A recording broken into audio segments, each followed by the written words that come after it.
Have you ever had that feeling like you have so much potential, but you're somehow stuck in a life that just feels kind of mediocre? Well, today we're going to break down a really powerful blueprint inspired by Aditya Daya's advice on how to move from that average feeling to a life of real intention, focus, and success. Okay, so let's dive right in by defining the main problem here. It is so easy to confuse just being busy, constantly reacting to things, scrolling on your phone, getting caught up in gossip, with actually building something meaningful for your future.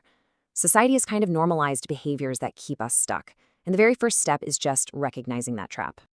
This really just boils down to a choice between two lifestyles, which Aditya Dahya frames as two different people. So on one side, you've got the Niha path.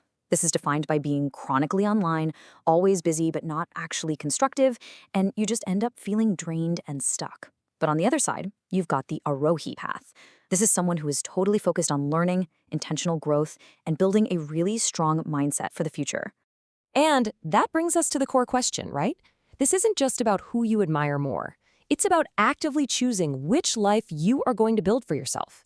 These next 8 rules we're about to cover, they're the toolkit for building that Arohi life, starting right now. So, where do we even start? Well, the first set of rules isn't about your to-do list or your calendar. It's all about your inner world. Because real, lasting change always begins by rewiring your foundational mindset. Rule number 1 is a total game changer. Create your anti-vision. I mean, we all have vision boards for the life we want, right? But it is just as powerful, maybe even more so, to get crystal clear on the life you absolutely refuse to settle for. What are the things you desperately want to avoid? The psychology behind this anti-vision is just so powerful because we are literally hardwired to avoid pain. I mean, think about Priyanka Chopra leaving Bollywood when she was at her absolute peak. It wasn't just the ambition for Hollywood pulling her forward. It was the intense fear of living a smaller, more limited life that was pushing her from behind. That fear, that can be your greatest fuel. Rule number 2 is absolutely critical in our hyper-connected world. You have to reframe how you see hate. If you're doing anything meaningful, anything with a point of view, you will attract criticism. It's not a sign you're failing. It's a sign that you're visible. Honestly, if nobody dislikes what you're doing, you might just be invisible. This leads us right into rule 3, build contrarian thinking. Society kind of hands us a default script, right? Go to school, get a job, get married, buy a house. Contrarian thinking is just having the courage to pause and ask, wait, is this what I actually want? What if I did the opposite? It's not about being a rebel for the sake of it. It's about consciously designing a life that is truly yours. Okay, now let's shift from mindset to strategy. This next rule is all about identifying and leveraging what makes you completely unique and then building a game that only you can win. Rule 4 is to find and leverage your unfair advantage. Look, life isn't fair, so let's just stop pretending it is.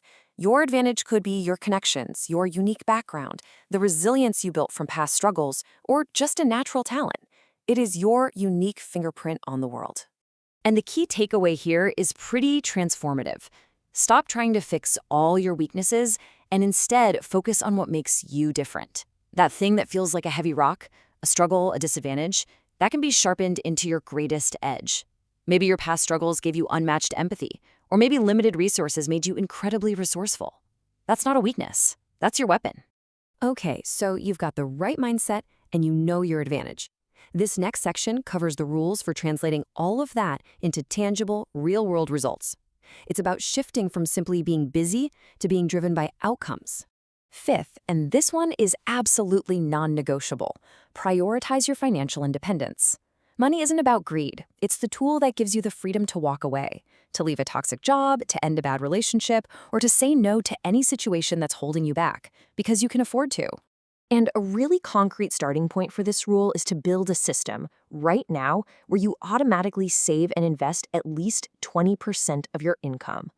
It doesn't happen by magic, it happens by design. And the earlier you learn how to use this tool, the more power you have over your own life. Rule 6 reveals a huge shift in how you approach your day.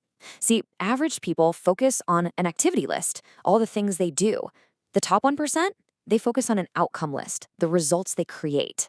You stop asking, what am I busy with? And you start asking, what result am I actually trying to achieve here? It's the difference between just clocking hours and actually making an impact. Okay, let's move on to the final, more advanced rules. This is all about mastering the subtle art of influence and power, learning how to navigate the world and the people in it to your advantage. Rule 7 is a hard truth. You have to understand power dynamics. Every room you enter, a meeting, a family gathering, a group of friends, it has these invisible power structures. If you don't learn to see them, you're not playing the game. You're being played by it. Learning to read the room is how you go from being a pawn to being a player. And finally, rule number 8 is about mastering strategic femininity. Now, this isn't about choosing an extreme, either being overly delicate or rejecting femininity altogether. It's about skillfully balancing traits like empathy and warmth with unapologetic assertiveness. Think of a leader who can listen with incredible empathy to build consensus, but can also draw a firm, non-negotiable line to protect her team. That balance, that's true power. So what this all comes down to is that the gap between an average life and an extraordinary one, it isn't about luck or talent. It's built by the intentional choices you make every single day. Let's do a quick recap of that blueprint. And here's how it all fits together. You start by rewiring your mind with an anti-vision and contrarian thinking. Then you build your strategy by leveraging your unique advantage. You execute with financial discipline and a focus on outcomes. And finally, you master your influence in the world. This is your complete guide to breaking free. Ultimately, these 8 rules are just tools. The real power isn't in just knowing them, it's in taking that first step to actually use them. The world will always offer you a pre-written, safe, and average script. So the only question left is, will you follow it, or will you become the author of your own story?